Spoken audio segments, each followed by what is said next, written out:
નમસ્કાર, હું સુરભી વાલવા. આપ જોઈ રહ્યા છો આરપી ગુજરાત ન્યૂઝ રાજકોટ. લીલિયા તાલુકાના અંટાળિયા ગામે એક દુઃખદ અકસ્માત સર્જાયો. આંબા ગામની રહેવાસી 35 વર્ષીય જાનવી મંગાણી પોતાની બાઇક પર ઘરે જઈ રહી હતી. તે દરમિયાન લાઠીથી લીલિયા તરફ આવી રહેલી એસટી બસ સાથે અથડાતા ઘટના સ્થળે તેમનું દુઃખદ મોત નીપજ્યું હતું.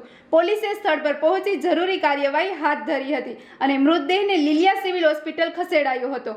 વધુ સમાચાર માટે જોડાયેલા રહો આરપી ગુજરાત ન્યૂઝ રાજકોટ.